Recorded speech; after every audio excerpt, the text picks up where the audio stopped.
Good morning. Welcome to the forecast discussion for October 5th, 2013. Of course, it's Saturday. It's currently 8 a.m.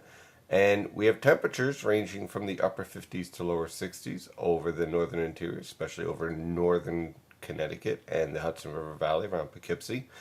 Lower to mid 60s over the New York City metropolitan area, and mid to upper 60s, almost 70 degrees in the Philadelphia metropolitan area. I think we could see where the warm front's located based on the winds and temperatures. Winds from the north, the warm front is currently located basically bisecting central New Jersey, just to the south of Long Island, and back towards central Pennsylvania. To the south of that warm front, temperatures are already approaching 70 degrees, and it's going to be a very warm day after the fog and low clouds lift over the region.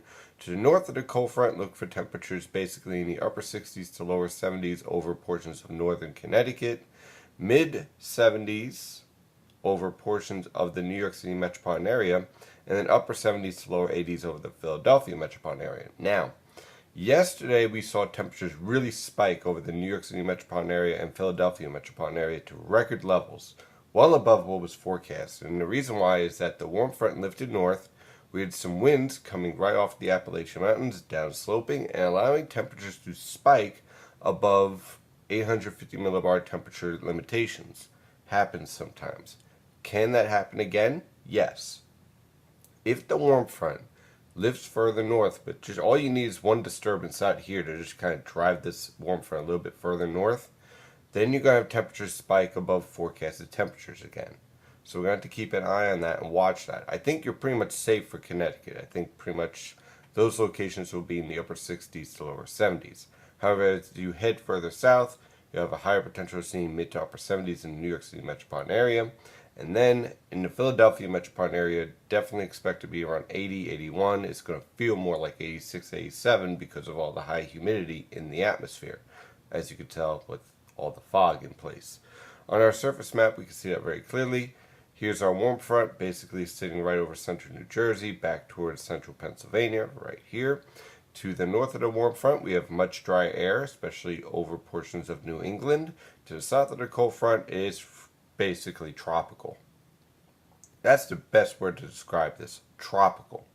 So we have summer, and then we have fall. That's pretty much the separation of this warm front. Fall and summer, right there. As far as the potential for rainfall, well, along the warm front, we're going to have these little disturbances like this, and this one out here around western New York, and this one over western Pennsylvania, that will move through the Philadelphia and New York City metropolitan area. There will be isolated showers, but they'll be capable of very heavy downpours. So it won't be a washout by any means today and tomorrow, but if you fall under one of these showers, expect about 20 to 30 minutes of a heavy downpour, and then you're done. So these showers will continue to move through the region along this warm front. Now, as we zoom out a bit and take a look at the infrared satellite picture, here's the stationary front that's being shown by the HPC. Again, this might be a little bit old based on the latest data. It's more like right here than up here. But you get the point here, is that the region's being bisected by this stationary warm front. This down here is what's left of Tropical Storm Karen. It's still a tropical storm. We'll get to that in a moment. And then this monster out here is our blizzard that has produced tornadoes, that has produced snowfall over 13 inches, if not more. This storm is actually stronger than Tropical Storm Karen. The pressure's down to 998 millibars. It's a very impressive storm. And eventually, the storm's obviously going to weaken as it's moving north and east.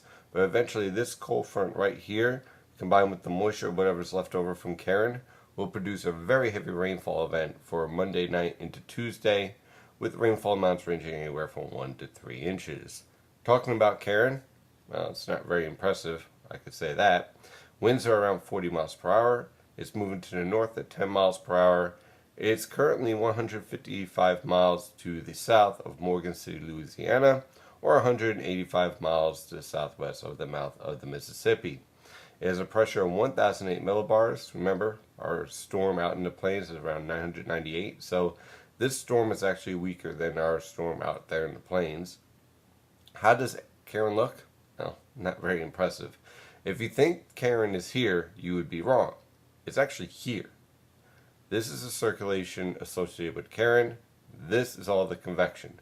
You can't get much more removed than what you're seeing here as far as a tropical storm. Tropical storms normally have all the convection wrapped around the center here. See, that's what makes them strong. It's kind of drives the whole storm complex. The release of heat, the latent heat effect. The storm gets stronger. It keeps on getting more enhanced by the thunderstorm development. In this case, the thunderstorm development is well removed from the center of circulation, which is usually not a good situation for tropical systems.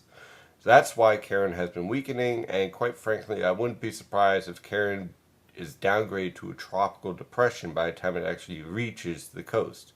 Now, it looks like it's going to move much further west than what any of the forecast guidance has suggested. Based on the track of Karen right now, it looks like it'll make a landfall right around central Louisiana, but it really isn't going to make that much of a difference because all the convection, all the storms, all the heavy rain is basically focused towards the Mississippi River, right in here, right in this location. So what looks like is going to happen is that Karen's going to move to the north, make landfall right around portions of southeastern Louisiana.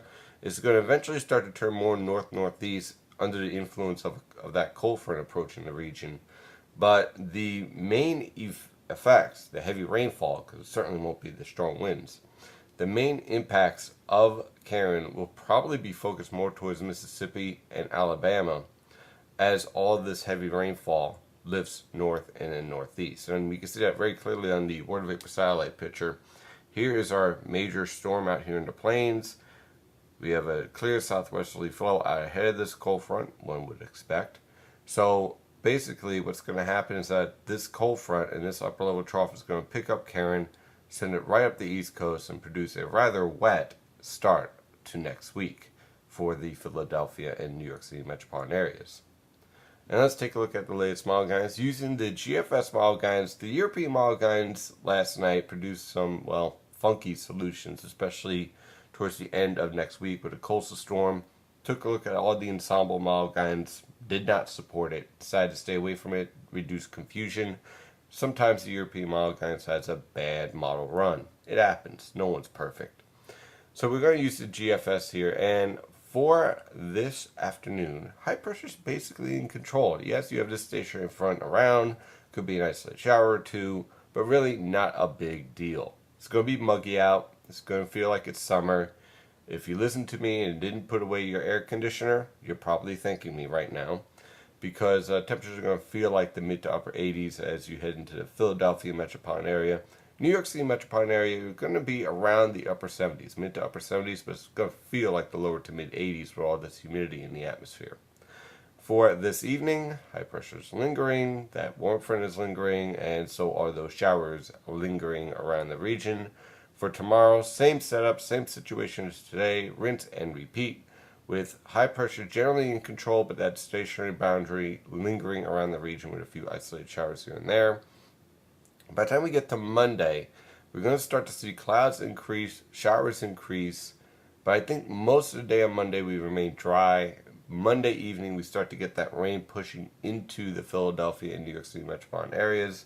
It's going to basically be a nice wall of rain, and we can see that very nicely with the relative humidity at 700 millibars.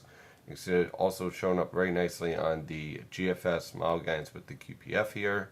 A very nice heavy wall of rain will be marching from west to east Monday night into Tuesday morning, and that marching heavy rain is just going to wreak havoc for the Tuesday morning rush hour.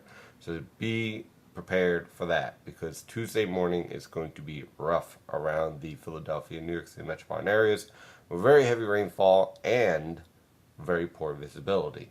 Look for wind gusts possibly pushing up to 50 miles per hour due to the remnant nature of the tropical moisture. Okay, so you get some gusts developing around 50 miles per hour in some of these elevated thunderstorms, certainly a possibility. I think for the most part you're going to be around 20 to 30 mile per hour wind gusts though for most locations. The good news is that this cold front clears out, and by Tuesday afternoon we start to clear out from west to east. Look for temperatures to fall back towards normal, lower to mid 70s on Tuesday. Wednesday we're looking at upper 60s to lower 70s. Very comfortable weather conditions. Our low temperatures fall back into the mid to upper 40s over the northern interior, upper 40s to lower 50s along the coast, and that basically remains in place through the rest of the week with high pressure in complete control, dry air in place, very comfortable weather conditions all the way through the rest of next week, with again high temperatures in the upper 60s to low 70s, low temperatures in the mid to upper 40s over the interior, upper 40s to lower 50s along the coast. Could be a few mid 50s in the Philadelphia metro and your urban locations. But after a lot of rain to start this week, we end up rather dry for the second half of next week. Well, that is your forecast discussion for today. Hope you have a wonderful day out there. Of course, I'm your meteorologist, Stephen DiMartino. Follow the latest weather information at nynjpaweather.com and nynjpaweather on Twitter and Facebook and Google+. Have a wonderful day. Stay safe out there.